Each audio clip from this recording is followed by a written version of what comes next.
Bonjour à tous et bienvenue pour ce webinaire.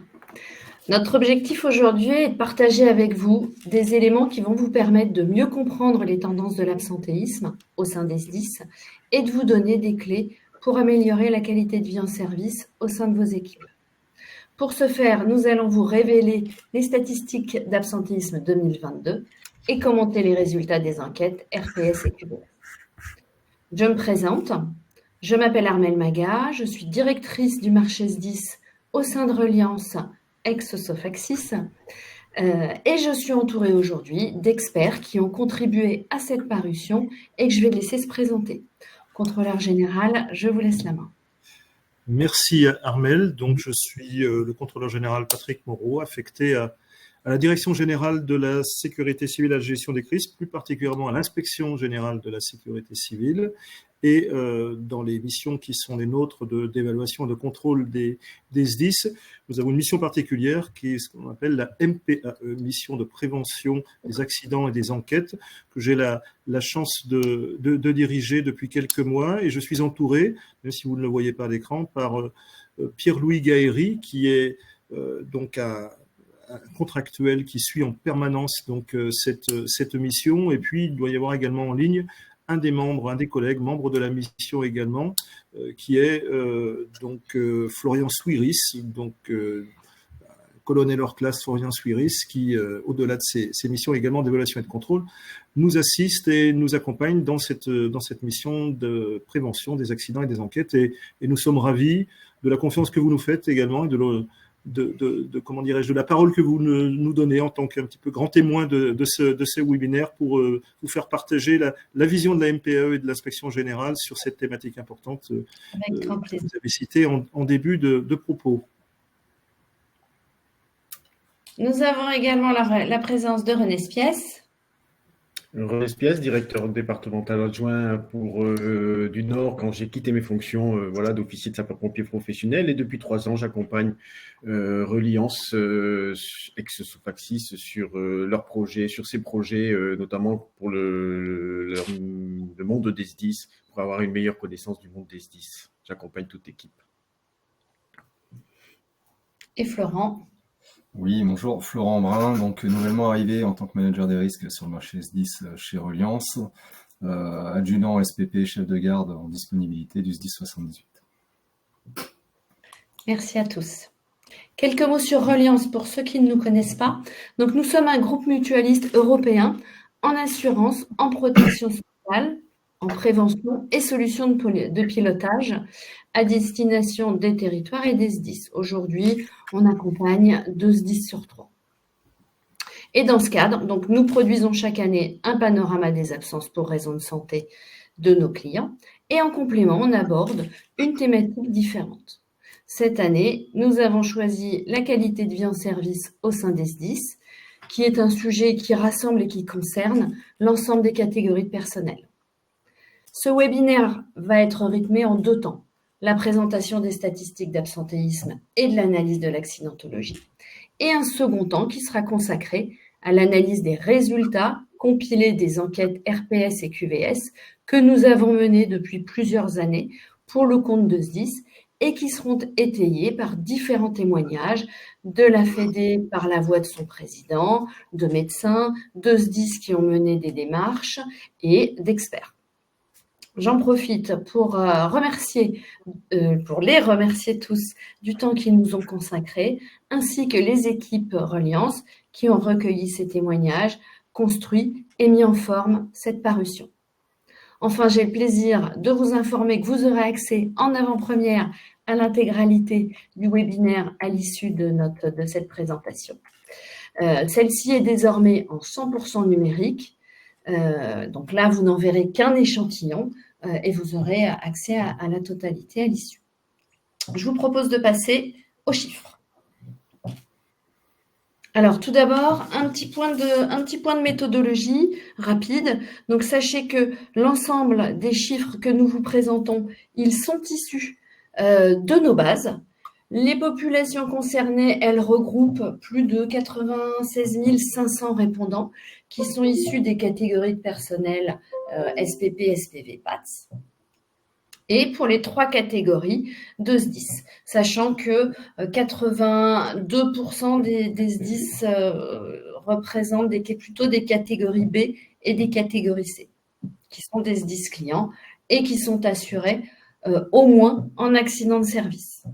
Sachez également que les indicateurs 2022, ils ont été calculés en avril 2023 et donc ils sont représentatifs d'une tendance à date, mais à peu près globalement bien compris. Rapidement également sur la méthodologie, l'exposition, la fréquence, la gravité, ce sont des terminologies que vous connaissez. Je me permets juste de les rappeler très rapidement. Quand on parle d'exposition, on entend le nombre d'agents qui sont concernés. Quand on parle de fréquence, ça correspond au nombre d'arrêts, puisqu'un agent peut avoir plusieurs arrêts. Et enfin, la gravité regroupe en fait le nombre de jours d'arrêt, donc la somme qui est associée, donc qui est la gravité. On peut passer au suivant. Donc tout d'abord, la répartition des accidents selon leur nature pour les sapeurs-pompiers professionnels et les sapeurs-pompiers volontaires. Donc on est globalement, voilà, merci. On est globalement sur, comme chaque année, des accidents de caserne qui représentent la majeure partie des accidents. C'est une tendance donc qui se confirme, qui évolue assez peu d'année en année. À noter néanmoins une légère augmentation pour les sapeurs-pompiers volontaires. Pour comparaison, alors je comparais la plupart du temps avec l'année dernière. Parfois, je reviendrai aussi sur les périodes d'avant Covid. On était l'année dernière à 41%. Contrôleur général, je vous laisse intervenir à votre gré sur les chiffres qui sont bien évidemment. Oui, merci Armel. Simple remarque que je faisais, donc Pierre-Louis est à côté de moi, c'est sur la localisation de ces accidents. Vu de notre mission, nous avons une fréquence, une occurrence beaucoup plus importante sur les accidents de trajet ou les accidents d'intervention, mais assez peu de remontées sur les accidents en caserne. Alors peut-être tout simplement qu'en caserne, vous avez donc fait référence à peut-être un peu plus de la bobologie, et c'est peut-être des accidents suffisamment peu significatifs pour qu'ils remontent, ils fassent l'objet d'une déclaration à l'inspection générale, peut-être. C'est comme ça que à moins que vous ayez une autre ligne de lecture, peut-être. D'ailleurs, je pense qu'on l'abordera tout à l'heure sur la répartition entre les accidents avec arrêt et sans arrêt, d'ailleurs. Voilà, d'accord. Parce que les accidents que vous citez sont les accidents qu'ils aient ou non généré un arrêt. Alors, c'est tout accident confondu. Oui. D'accord. Tout à fait. Parfait. Donc, si on passe au slide suivant, où là, en fait, on va décrire la nature des arrêts donc, pour les accidents en caserne. Là encore, une tendance assez classique, c'est l'accidentologie sportive qui représente la part la plus importante des arrêts. Là encore, une légère augmentation de l'accidentologie sportive pour les sapeurs professionnels. On était l'année dernière à 64,7. Par contre, on était à 41 pour les sapeurs-pompiers volontaires l'année dernière. Donc là, pour le coup, on a quand même une augmentation plus importante pour les sapeurs-pompiers volontaires. Je ne sais pas si ça évoque quelque chose au niveau de la DG. Bien sûr, oui, ça évoque quelque chose d'important, notamment au niveau de l'inspection générale, puisque sur chaque inspection, nous vérifions effectivement que les indicateurs de la condition physique, les fameux ICP, sont ou non réalisés par les SDIS, puisque c'est une obligation, et nous assistons à chaque fois au travers d'une préconisation pour qu'ils soient réalisés, et donc ils le sont de plus en plus, et forcément, puisqu'ils le sont de plus en plus, ça a une incidence sur le nombre d'accidents, donc il y a la condition physique. Mais sans déflorer le sujet, là, vous touchez... il y a pour nous deux items principaux d'accidentologie au niveau des sapeurs-pompiers. Et là, vous touchez le premier, c'est bien toujours et encore la question des accidents, des incidents liés à l'exercice d'une activité physique en caserne. Voilà. Juste pour revenir sur ces chiffres, donc on est à peu près à des chiffres qui sont similaires à ceux d'avant Covid. Voilà. Donc cette augmentation, cette augmentation des SPV, je pense qu'elle sera quand même à surveiller. Et d'ailleurs, à titre d'information, Reliance a mis en place des temps d'échange et de regard sur les pratiques les pratiques sportives qui sont mises en place au sein des SDIS clients.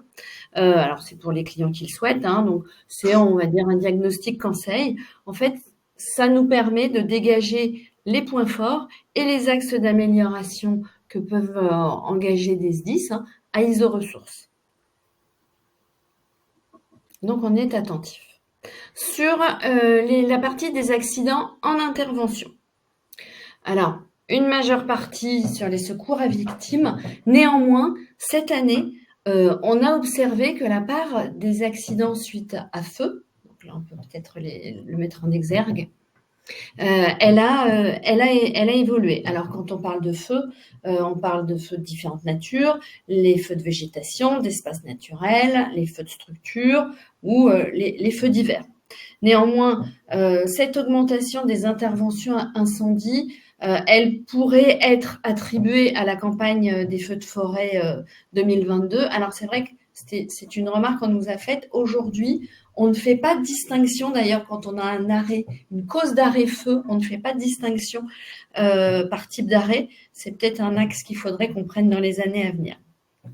Toujours est-il que l'impact, ça a été une augmentation quand même forte de l'accidentologie, là encore, par les sapeurs-pompiers volontaires.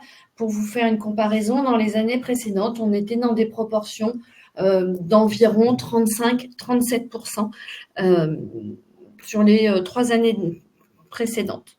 Alors c'est vrai que les sapeurs-pompiers, ils ont été fortement mobilisés en renfort, dans leur département, qui ont subi des feux de forêt, mais également à travers les colonnes de renfort qui ont pu être mises en place.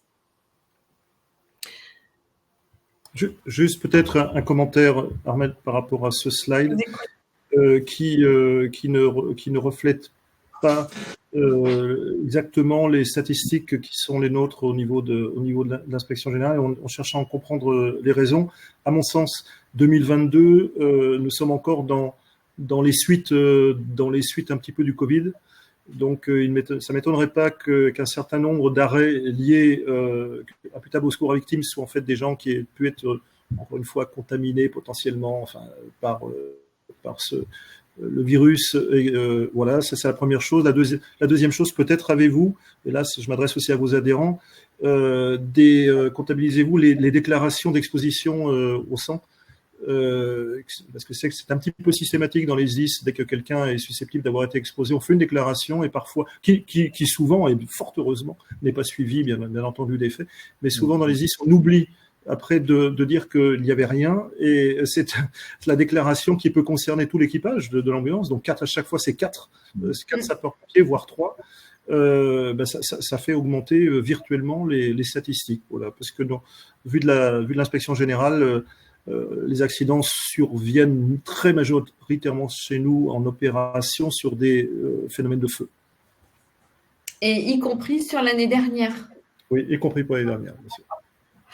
Après, c'est vrai qu'on aurait pu, et ça, je sais qu'on en avait parlé ensemble, contrôleur général, analyser la temporalité, savoir si les accidents qui avaient pour cause des feux il y avait eu un pic en été, notamment l'année dernière, ce qu'on avait connu, et c'est peut-être ce qu'on fera l'année prochaine pour les isoler. C'est vrai qu'il pourrait être, je ne sais pas si vous avez des outils statistiques qui vont bien, mais je sais que sur d'autres requêteurs, on peut le faire. Ce serait intéressant pour une année assez atypique comme 2022 et puis 2023 de faire des statistiques en isotant, tout simplement. Donc, sur les 10 premiers mois d'année, par exemple. Bien sûr. On peut continuer. Merci. Donc là, on va passer sur la fréquence, l'indice de fréquence 2022, donc le nombre d'accidents qui ont été suivis d'un arrêt pour 1000 pompiers. Toujours cette répartition sapeurs-pompiers professionnels volontaires. Sapeurs-pompiers professionnels en légère diminution. On s'aperçoit encore qu'il y a une légère augmentation pour la partie des sapeurs-pompiers volontaires. On revient à peu près à des niveaux de 2020 là, pour la partie des sapeurs-pompiers professionnels, avec une augmentation de la fréquence là, qui est pour le coup côté sapeurs-pompiers volontaires qu'on observe depuis 2 ans. En fait, on a eu à peu près plus 14% depuis 2 ans. Mais ça reste quand même inférieur à la période pré-Covid. Donc la gravité, on passe donc sur le nombre de jours, d'absence. Donc là, on s'aperçoit que quasiment 7 arrêts sur 10 vont donner lieu à un arrêt de travail. Alors ça fait écho au principe de précaution qui suppose qu'on va par précaution s'arrêter en cas de séquelles ultérieures. Donc ça, c'est un principe, c'est une culture qui est plutôt partagée au sein des SDIS. Et en parallèle, donc la durée moyenne d'arrêt, donc on s'aperçoit que ce ne sont donc les accidents de caserne, on vous l'a dit, c'est la grande majorité des arrêts. Néanmoins, ce n'est pas celle-ci qui va générer le plus de nombre de jours, c'est plutôt tout ce qui est accident de circulation. Et là, on est sur des tendances quasiment similaires d'une année sur l'autre. Vous découvrirez également dans la parution des indicateurs complémentaires. Alors, notamment, j'ai en tête ceux qui vont être liés à l'âge. Alors, ça ne vous étonnera pas de savoir que plus on avance en âge, plus les durées d'arrêt sont longues. Et puis, il y a également un indicateur supplémentaire qui est celui de la durée d'arrêt en fonction de la période. On voit globalement 65% des arrêts vont être sur des courtes durées inférieures à 30 jours. Par contre, la proportion d'arrêts qui va concerner des arrêts assez longs concerne notamment les arrêts de longue maladie, longue durée ou les accidents longs. J'en ai terminé sur la partie des sapeurs-pompiers professionnels et des volontaires. Et enfin, donc, l'accidentologie chez les PATS. Donc, là, pour le coup, elle se caractérise par une forte baisse de la fréquence et de l'exposition. Pour comparaison, en 2018, on était à 48 arrêts ayant pour cause le service. Donc, ce chiffre n'a fait que diminuer d'année en année. En parallèle, on a globalement un nombre de jours qui va augmenter. On passe de 60 à 64 jours avec les maladies professionnelles qui sont, elles, toujours de plus en plus importantes.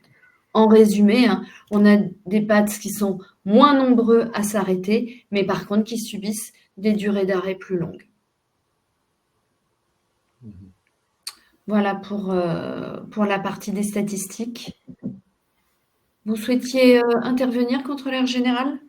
Oui, merci Armelle. Peut-être mettre en perspective de vos chiffres qui sont extrêmement intéressants. Et moi, je vous remercie au nom de l'IGSC pour la qualité de vos travaux, pour la précision également, pour la façon dont les choses sont également restituées, sachant pour ne pas perdre nos auditeurs, que nous parlons pas forcément des mêmes chiffres, dans le sens où vous avez une approche assureur qui, vous l'avez bien dit, concerne tout accident, qu'il ait généré ou pas un arrêt, que cet arrêt concerne un blessé léger, un blessé grave, etc. Alors que de notre côté, au niveau de l'inspection générale, nos statistiques sont exclusivement basées sur 2 types de conséquences, malheureusement, les décédés.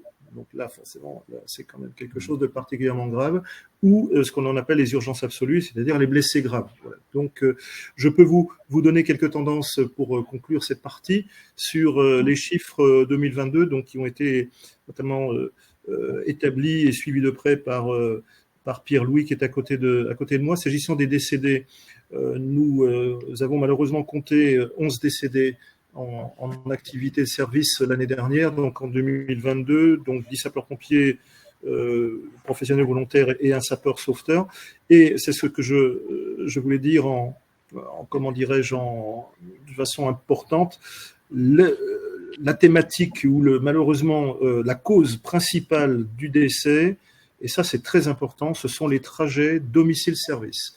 Les trajets domicile. Quasiment un décédé sur deux l'année dernière a été observé lors du trajet domicile-service, que ce soit pour les pompiers professionnels ou les pompiers volontaires. Donc c'est le véhicule que l'on prend pour rejoindre la caserne, soit en situation d'urgence quand on est volontaire, parce que forcément on n'est pas sur place, soit même quand on vient au job et que l'on est pompier professionnel. Donc ça, c'est la première remarque.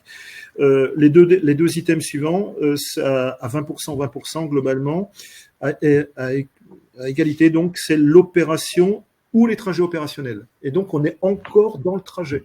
Hein. Donc, 20% des décédés observés sur opération et 20% des décédés observés, cette fois-ci, entre la caserne et le lieu de l'opération. Donc, si l'on somme globalement les trajets domicile, caserne, service et service, caserne, opération, on arrive quasiment à 70% des décédés. Et là, il y a un vrai sujet, et je pense qu'en tant qu'assureur, ça vous concerne, il y a un vrai sujet qui ressort, c'est la sinistralité qui réémerge de façon forte sur tout ce qui est lié à l'emprunt de la voie publique, que ce soit dans son véhicule, sur sa moto, sur son vélo, sur son scooter, pour rejoindre la caserne, que ce soit quand on est à la caserne pour rejoindre les lieux d'opération, ou que ce soit en simple usager de la voie publique. On a pas mal de gens qui se sont fait tout simplement renverser, en courant, en faisant pas attention, etc. Donc ça, c'est une première tendance. Sur les blessés graves, nous avons l'année dernière observé 43 blessés graves, donc, dont la déclaration est arrivée au niveau de l'inspection générale, avec à nouveau, alors par contre, avec une prééminence en opération, donc c'est surtout en opération que nous avons des blessés graves, et là, Armel, je vous rejoins totalement, 2022 a quand même été une année très atypique, avec des feux de forêt très importants, et manifestement, pour ceux qui ont pu servir dans des zones où il y a des feux de forêt, c'est le feu de forêt, l'opération la plus exposée en termes de risque. On ne brûle pas forcément et fort heureusement toujours dans le camion, mais on peut tout simplement se faire des entorses, on peut faire des coups de chaud, on peut, etc. Donc, il n'est pas étonnant que l'on ait une augmentation de la sinistralité sur opération. Mais je tiens quand même à préciser que si l'on somme à nouveau l'ensemble des trajets, on a à nouveau, même en blessés graves, une quantité de blessés graves qui est encore supérieure à l'opération. Donc on a bien une thématique sur les trajets. Rapidement, pour conclure le propos, nous avons donc en synthèse une thématique mortalité, blessés graves importante sur les trajets, mais également, on l'observe, et puis c'est confirmé sur les premiers mois de 2023, une problématique sur la formation. Sur la formation, que ce soit sur les FMPA, donc les formations de maintien et perfectionnement des acquis, que ce soit sur les formations de base, et notamment sur tout ce qui est entraînement, ça vous concerne peut-être moins, mais avec nos camarades militaires qui sont dans les unités militaires, on a un sujet formation, et on a un sujet formation encore plus pointu et plus précis, notamment sur les blessés graves de 2023, sur tout ce qui est formation et activité sur corde. Je ne sais pas si vous l'avez observé, mais on a sur notre petite dizaine de blessés graves depuis le début de l'année, vraiment une occurrence très forte de l'utilisation du lot de sauvetage et de protection des victimes, sur les activités de grimpe, milieux périlleux, etc. Ce qui fait que nous conduisons une réflexion particulière sur cette thématique-là, et nous aurons plaisir à la partager dès lors qu'elle aura pu aboutir.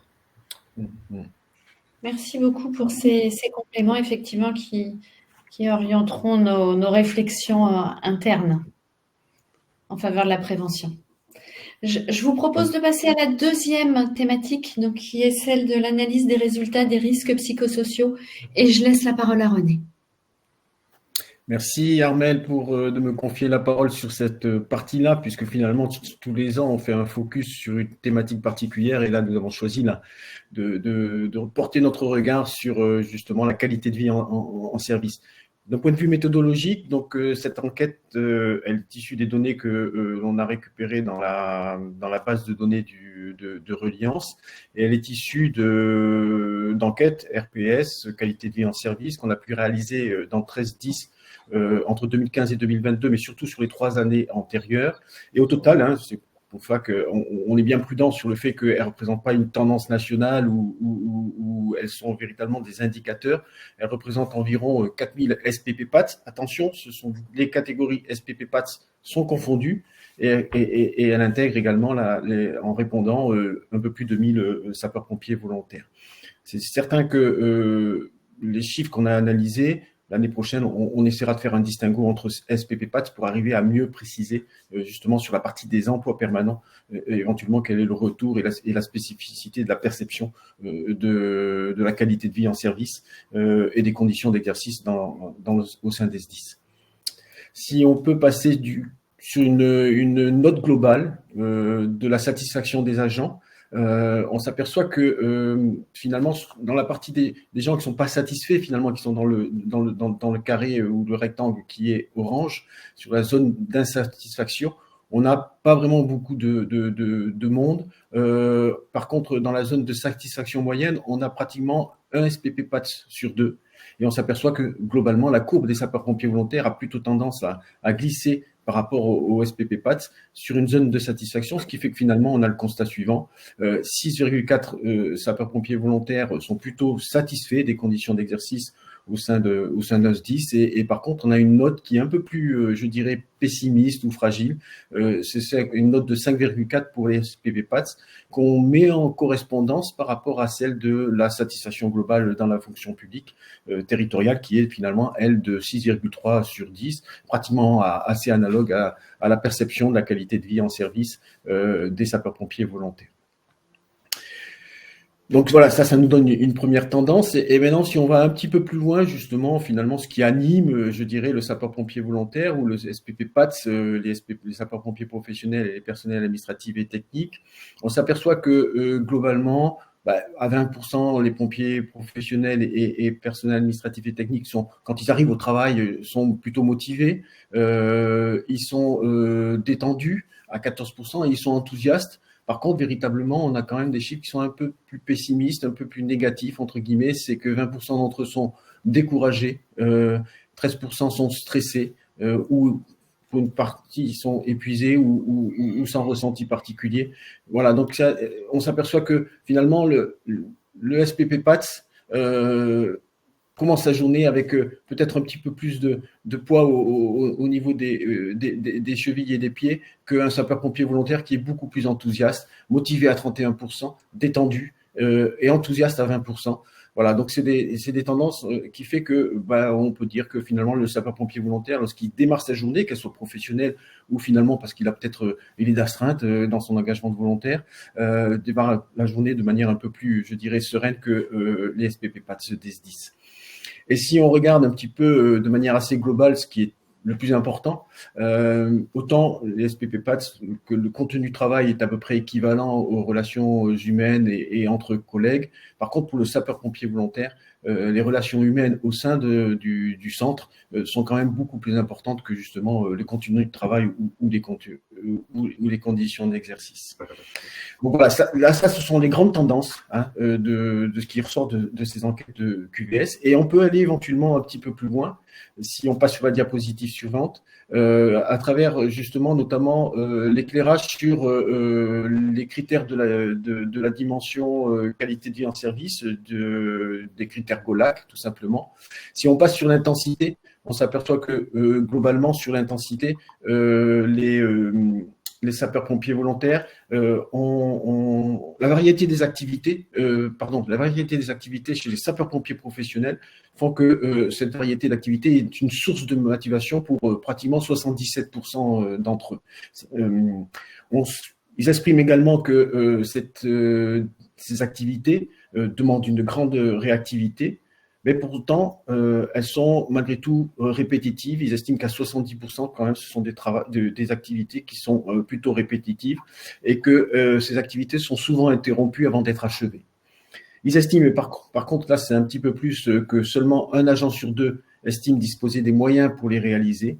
Et 75% des SPP-PATS estiment qu'ils doivent travailler vite et que leur activité demande une forte concentration.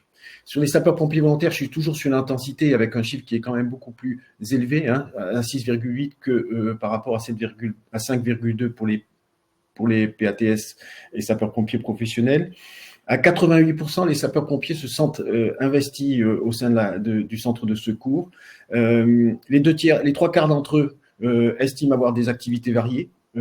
Et ces activités, comme pour les sapeurs-pompiers professionnels et les PATS, est véritablement une source de motivation.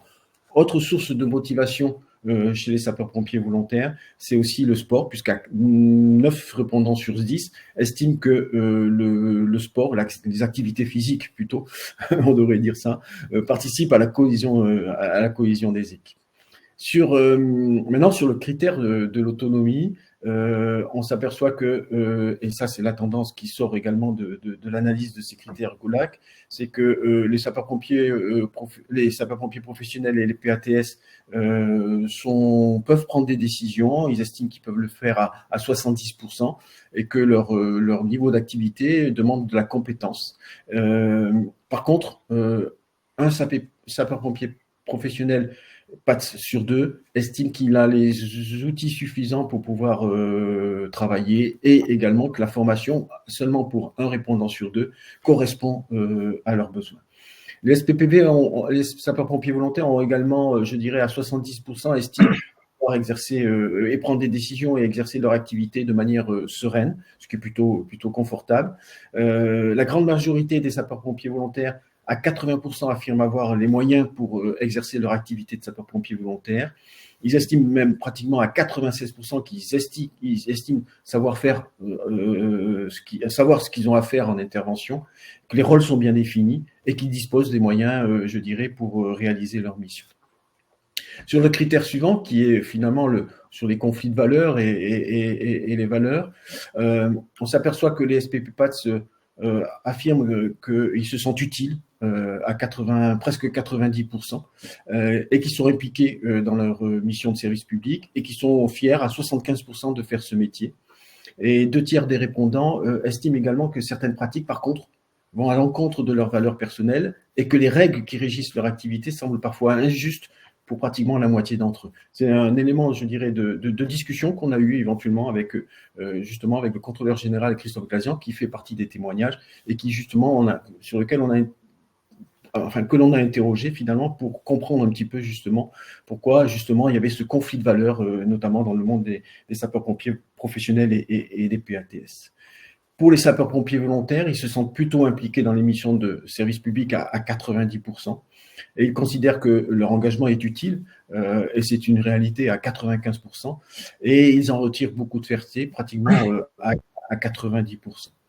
Ils considèrent pour autant que cet engagement de sapeurs-pompiers volontaires, et ça c'est un petit peu, je dirais, un élément qui nous a un peu interrogés, que cet investissement à 90%, qui est un investissement important, n'est pas incompatible avec leur capacité à concilier la vie professionnelle et leur engagement de sapeurs-pompiers volontaires pour plus de 8 sapeurs-pompiers volontaires sur 10. Et puis on a analysé aussi notamment les rapports sociaux. Et il apparaît que les SPP-PATS dans les SDIS, les relations sont plutôt bonnes, à 95%, avec une réelle solidarité entre les collègues. Par contre, on s'aperçoit que les relations avec les niveaux hiérarchiques sont plus sensibles, avec un sentiment d'un manque de soutien qui s'accroît lorsqu'on monte dans les niveaux hiérarchiques. Et les agents estiment qu'ils se sentent plus soutenus par leurs collègues que par le responsable direct ou par la direction du SDIS. Et près de 8 sapeurs-pompiers professionnels et PATS affirment que le SDIS ne réussit pas à fédérer ses personnels autour de valeurs communes, pratiquement à 77%. Et pour ce qui est des sapeurs-pompiers volontaires, on a vu que la qualité de vie au centre et la qualité des relations interpersonnelles sont importantes pour les sapeurs-pompiers volontaires. Ils se sentent bien dans leurs équipes, pratiquement à 88%. Ils se sentent reconnus par leurs collègues et par la hiérarchie, à contrario peut-être des sapeurs-pompiers professionnels et des PATS. Et ils peuvent également exprimer une opinion sans difficulté pour plus de 3/4 d'entre eux. Par contre, ils estiment, 1 sur 2, estiment que la vie en centre de secours est suffisante pour la cohésion d'équipe, même si les manœuvres le permettent aussi de réaliser. Par contre, il y a véritablement un facteur d'amélioration sur cette partie de la qualité de vie en centre de secours. Et il apparaît aussi que aussi la gestion de la disponibilité opérationnelle est véritablement, pour un sapeur-pompier volontaire sur 2, une source de conflit. Pour ce qui est des exigences émotionnelles, les activités procurent beaucoup de satisfaction pour les SPP-PATS comme pour les SPV. Pour autant, les SPP-PATS et les SPV ne se sentent pas en insécurité en intervention, comme au sein de la structure. Et par contre, ils estiment un besoin de lisibilité. C'est-à-dire que le déroulement de carrière pour les sapeurs-pompiers professionnels et les PATS, les possibilités d'avancement dans les grades, notamment pour les sapeurs-pompiers volontaires, mériteraient, je dirais, peut-être un petit peu plus, je dirais, d'attention. 6 PATS, SPP PATS sur 10 regrettent un manque d'informations et ont une confiance limitée, je dirais, dans le déroulement de la carrière, et un peu pareil pour 6 sur 10 pour les SPV dans leur engagement. Voilà un petit peu les grandes tendances de l'enquête qualité de vie en service. On a tiré un peu les éléments qui vont servir, je dirais, à interroger 2 grands témoins que vous pourrez retrouver dans les interviews qui sont en lien avec ce regard sûr, qui seront le témoignage du contrôleur général Christophe Glazian, qui est le directeur du Puy-de-Dôme, et puis également de Jean-Paul Bolland, qui est le président de la Fédération nationale des sapeurs-pompiers de France. Et voilà, et peut-être donner la parole au contrôleur général Patrick Moreau aussi sur cette partie qualité de vie en service, les éléments qu'on a pu éventuellement extraire de notre base de données pour justement avoir ce regard et cette perception du monde des SDIS, des sapeurs-pompiers professionnels et des PATS, des sapeurs-pompiers volontaires. Voilà, s'il y a des choses qui corroborent, je dirais, les données ou la perception de l'inspection et de la DGSCGC, ou éventuellement, il y a peut-être éventuellement des points, parce que les statistiques ne sont pas issues de la même base de données, éventuellement sont en décalage. Merci René pour cet exposé, encore une fois, extrêmement intéressant. Il y aurait beaucoup à dire, mais je sais que le temps est compté, donc je suis un peu bavard, donc je vais essayer de le faire court. Peut-être déjà sur les données brutes et ensuite un peu plus une réflexion sur le fond. Moi, je retiens de cet exposé une tendance générale qui est une satisfaction supérieure rencontrée chez nos amis pompiers volontaires que chez les fonctionnaires, d'une façon générale, que sont les sapeurs-pompiers professionnels et les personnels administratifs et techniques. Ce qui, alors là, c'est moi l'inspecteur de l'inspection générale qui parle que l'ancien directeur départemental, puisque j'ai été 20 ans en responsabilité dans ces fonctions-là.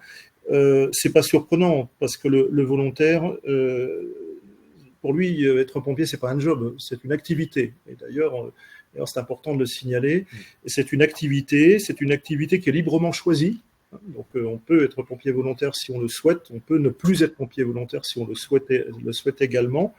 C'est une activité où on vient chez les pompiers volontaires parce qu'on veut trouver quelque chose.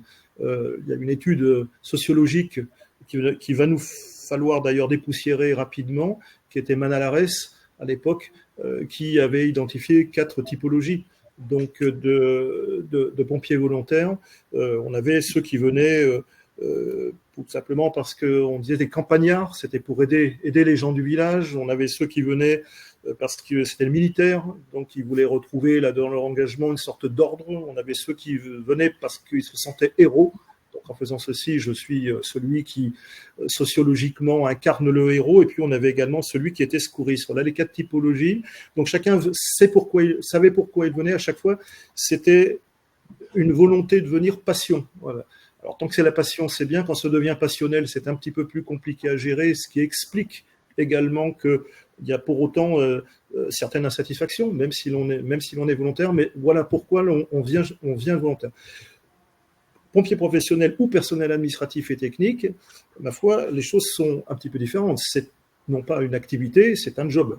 Donc on vient à la base, pourquoi on travaillait? À la base, on travaillait pour gagner sa vie.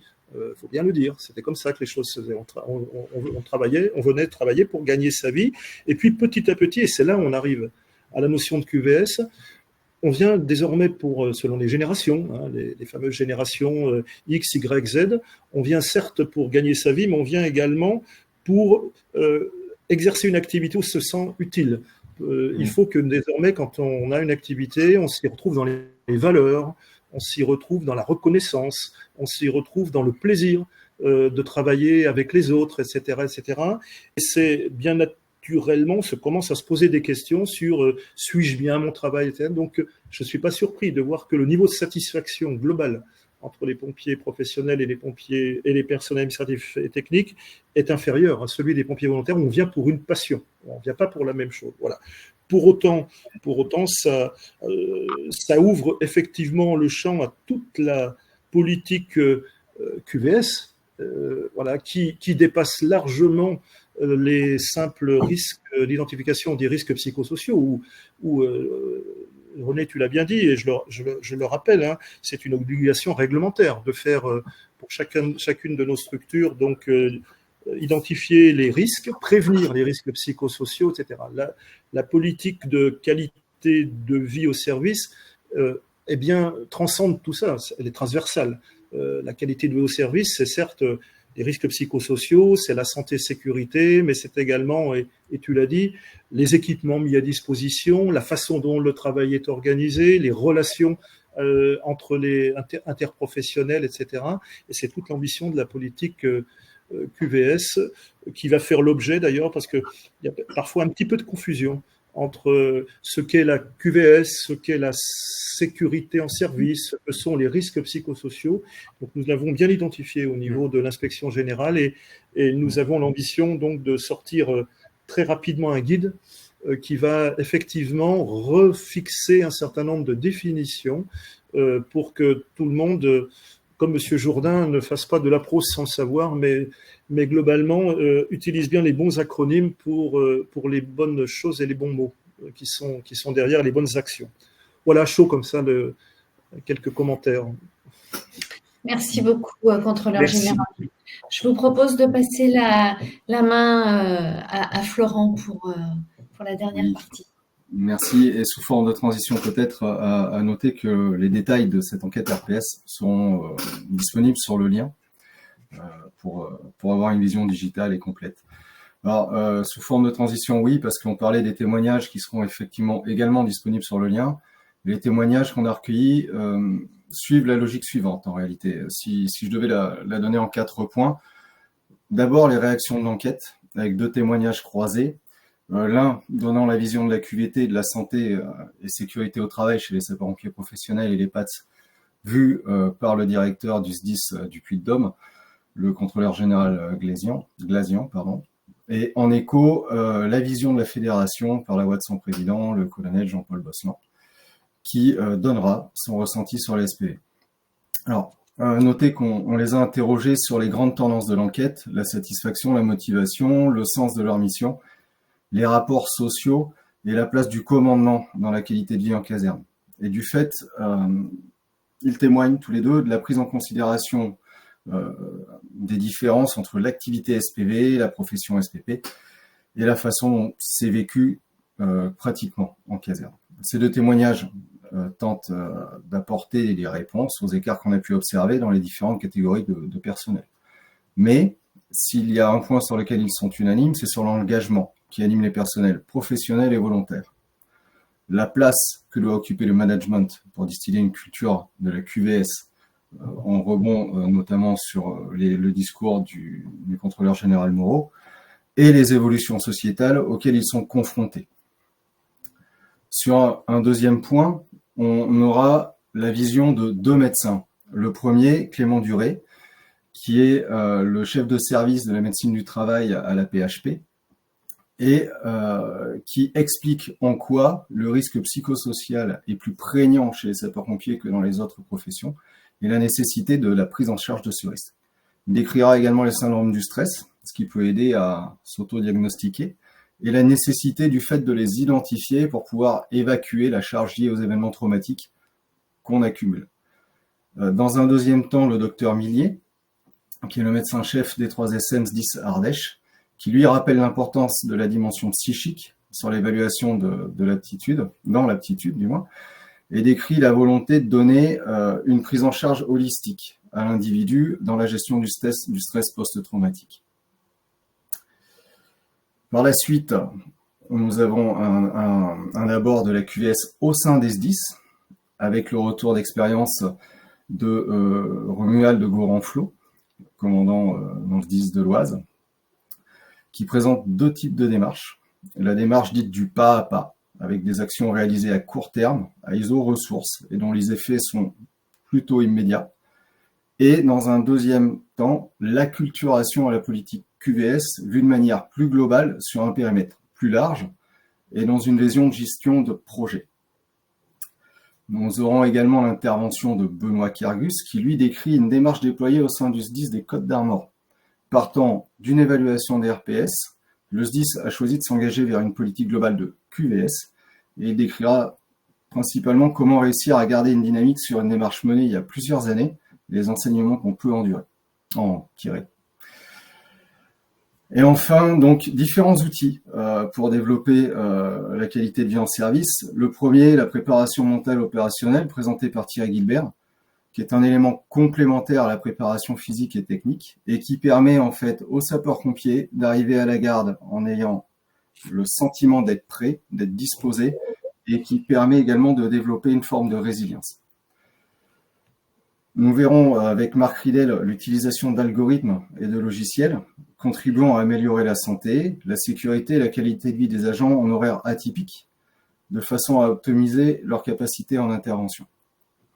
Et enfin, donc Patrice Mathieu de Reliance, qui lui présentera un outil qui aide à préserver la santé mentale des agents en proposant une évaluation, une auto-évaluation individuelle, qui va permettre de se situer sur un baromètre de santé mentale à un instant donné, d'anticiper les situations délétères et de mettre en place des parcours de soins personnalisés, avec toujours dans l'anonymisation des résultats, une possibilité de l'employeur de suivre l'évolution du bien-être et des difficultés rencontrées par secteur.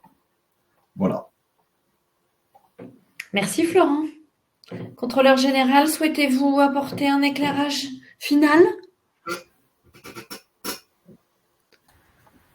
Écoutez, peut-être quelques mots conclusifs et au travers de deux actions qui me semblent importantes à prendre en compte pour vos adhérents.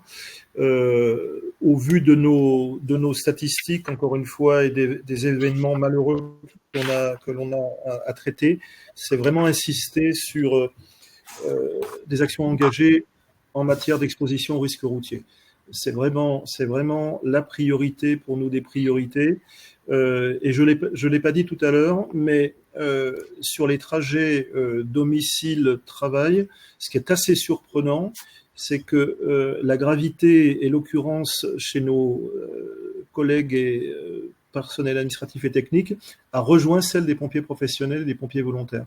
Parce qu'on pourrait penser qu'effectivement, l'accidentologie est liée comment dirais-je, au sens de la mission, à la volonté de rejoindre rapidement l'établissement, etc., etc. C'est moins compréhensible pour les personnels administratifs et techniques qui viennent au job normalement sans forcément, sauf s'ils sont vraiment passionnés par leur travail et qu'ils ont envie d'arriver le plus tôt possible. Mais ils n'ont pas de raison de prendre des risques pour arriver au boulot. Et là, on observe vraiment des choses relativement dramatiques. Voilà. Donc ça, c'est la première remarque. Vraiment, inciter vos adhérents à ressortir des tiroirs les fameux plans de prévention des risques routiers, recommuniquer sur tout ça, recommuniquer notamment au niveau des fonctionnaires de l'établissement. C'est assez facile, puisque les fonctionnaires et les collègues qui sont pompiers le savent, on les voit tous les jours, enfin ou quasiment tous les jours. Donc on peut également glisser quelque chose avec la fiche de paye, etc. Il y a toujours moyen donc d'engager des actions assez simples. La deuxième remarque, c'est le corollaire de ceci, et c'est pas aux assureurs que vous êtes que que cette remarque enfin, je pense qu'elle va résonner. Plus on a de la sinistralité, plus les primes d'assurance augmentent. Voilà. Et s'agissant notamment de l'assurance, des assurances sur le matériel et le matériel roulant, on observe des tendances extrêmement fortes au jour d'aujourd'hui de majoration des primes d'assurance, quand bien même la sinistralité globale de l'établissement est plutôt positive, voire même décroît. Voilà. On m'a parlé de comment dirais-je, de ratio entre les primes et la reversion, qui aujourd'hui arrive à des valeurs quasi non atteignables pour les SDIS, ce qui veut dire qu'il y aura des surprimes, alors qu'il y a déjà eu des augmentations. Donc, je le dis encore une fois pour vos adhérents, qui sont forcément des gens concernés par le sujet, une vigilance particulière, le fait de travailler sur la prévention du risque routier, bien entendu, ça sauve des vies, ça empêche des accidents, comment dirais-je, ça prévient la gravité des accidents, mais également ça fait du bien aux finances de l'établissement, puisque ça empêche une envolée, voire un désengagement de certaines assurances sur les assurances de parc. Voilà, Armel, à chaud, les quelques remarques. Sur la QVS, encore une fois, ma remarque finale, ou en synthèse, c'est de dire qu'il est important de savoir de quoi on parle, et il est important pour nous, et c'est dans notre mission, et nous allons le faire, de sortir effectivement les éléments de langage, les éléments de définition pour permettre, au-delà, maintenant tout le monde parle de QVS, c'est bien, on s'en félicite, hein, puisque c'est quelque chose qui a été lancé, le plan SSQVS par mes prédécesseurs, par nos prédécesseurs à la mission de prévention en cas d'accident de l'IGSC. Mais désormais, donc, tout le monde est bien conscient de l'importance de la QVS, et il faut effectivement que tout le monde s'en empare, parce que c'est vraiment quelque chose de transversal, et que les définitions soient posées. Merci beaucoup pour cette conclusion. Eh bien, justement, nous arrivons au terme de ce webinaire. Merci à l'ensemble des personnes qui ont assisté à cette présentation. Vous, comme ça a été expliqué dans le chat, hein, vous aurez accès au replay et également à la publication dans son ensemble. Et puis, bien évidemment, merci à l'ensemble des contributeurs. Donc, il n'y a pas que les 4 personnes qui sont présentes. Il y a également beaucoup de personnes derrière la caméra. Merci pour votre disponibilité et pour le temps que vous nous avez accordé. Je vous souhaite une très bonne fin de journée. Très bonne journée à tous. Merci. Au revoir. Merci, au revoir.